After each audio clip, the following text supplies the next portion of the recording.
ആദ്യം തന്നെ എല്ലാ മാധ്യമ പ്രവർത്തകർക്കും ഞങ്ങളുടെ നന്ദി. ഞങ്ങളെ ഇത്രയും സപ്പോർട്ട് ചെയ്യാൻ വേണ്ടി നിങ്ങളെല്ലാവരും വന്നതിന് ചെറിയൊരു സോറി, നിങ്ങൾ കുറച്ച് വെയിറ്റ് ചെയ്യിപ്പിച്ചത്. ഞങ്ങളുടെ കേസ് ഡയറി എന്ന് പറഞ്ഞ സിനിമ ആക്ഷൻ മൂവിയാണ്. അതിലൊരു ക്രൈമുണ്ട്, അതിലൊരു കുറ്റാന്വേഷണമുണ്ട്, അതിൽ സാറ് പറഞ്ഞ റൊമാൻസ് ഉണ്ട്, ഒരു ഫാമിലി എൻ്റർടൈൻമെൻറ്റ് മൂഡുണ്ട്, ഫ്രണ്ട്ഷിപ്പിൻ്റെ കഥ പറയുന്നുണ്ട്. അപ്പോൾ ഈ എലമെൻ്റ് എല്ലാം ചേർത്ത് പിടിച്ചിട്ടാണ് എനിക്ക് എൻ്റെ പോലീസ് കഥാപാത്രത്തിൻ്റെ പേര് ക്രിസ്റ്റി സാം എന്നാണ്.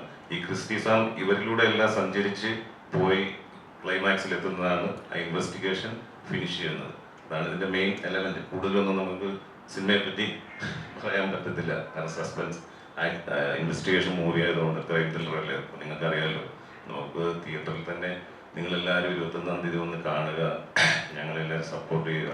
മാധ്യമപ്രവർത്തകരെ നിങ്ങൾ തന്നെ മീഡിയ മാക്സിമം ജനങ്ങളിലേക്ക് എത്തിക്കുക, തിയേറ്ററിൽ എത്താൻ അവർക്കൊരു പ്രചോദനം കൊടുക്കുക. നല്ല നല്ല മൂവികൾ ഇനിയും വരട്ടെ, നമ്മുടെ മൂവികൾ പോലെ. പിന്നെ അതുപോലെ ബെൻസി പ്രൊഡക്ഷൻ്റെ 3ാമത്തെ മൂവിയാണ് ഞാൻ അഭിനയിക്കുന്നത്. അതിന് എനിക്ക് അവസരം തന്ന എൻ്റെ പ്രൊഡ്യൂസർ ബെൻസി നാസ്കർ സാറിനോട് ഒരുപാട് നന്ദി പറയുന്നു. അപ്പം എനിക്കിങ്ങനെ ക്രിസ്റ്റി സാം എന്ന് പറഞ്ഞൊരു കഥാപാത്രം എഴുതി തന്ന ആ കഥാപാത്രം തന്ന AK സന്തോഷ് സാറിനോട് ഒരുപാട് നന്ദി.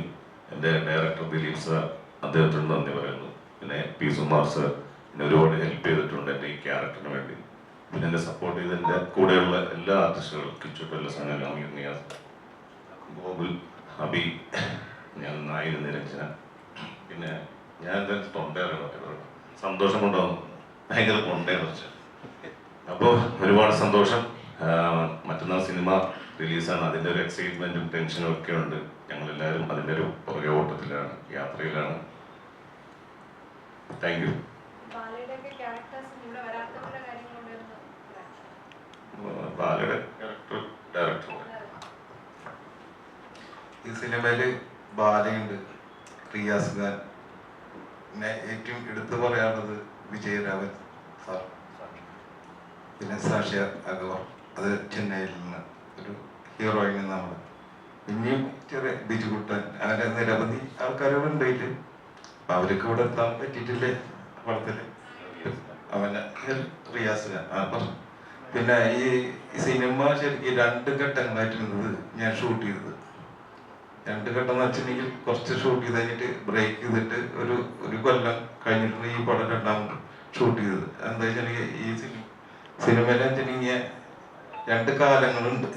അപ്പം അതിൻ്റെ വേണ്ടിയിട്ട് നമ്മൾ നാച്ചുറൽ ആവാൻ വേണ്ടിയിട്ട് കുറച്ച് ബ്രേക്ക് ചെയ്തിട്ടാണ് 2ാമത്തെ കാലം നമ്മൾ ഷൂട്ട് ചെയ്തത്. അങ്ങനെ ഇതിൻ്റെ സിനിമയുടെ ഒരു രീതി നമ്മൾ ഷൂട്ട് ചെയ്ത് എത്തിച്ചത്. അപ്പോൾ നല്ല റിസ്ക് എടുത്തിട്ടാണ് ഈ സിനിമ നമ്മൾ ഇവിടെ വരെ എത്തിച്ചത്. പിന്നെ സ്റ്റോറി കുറച്ചൊന്നും പറയാന്ന് വെച്ചിട്ടുണ്ടെങ്കിൽ എൻ്റെ സ്ക്രിപ്റ്റ് റൈറ്റർ ഇവിടെ കേട്ടെ, ഞാൻ ചെറുതായിട്ട്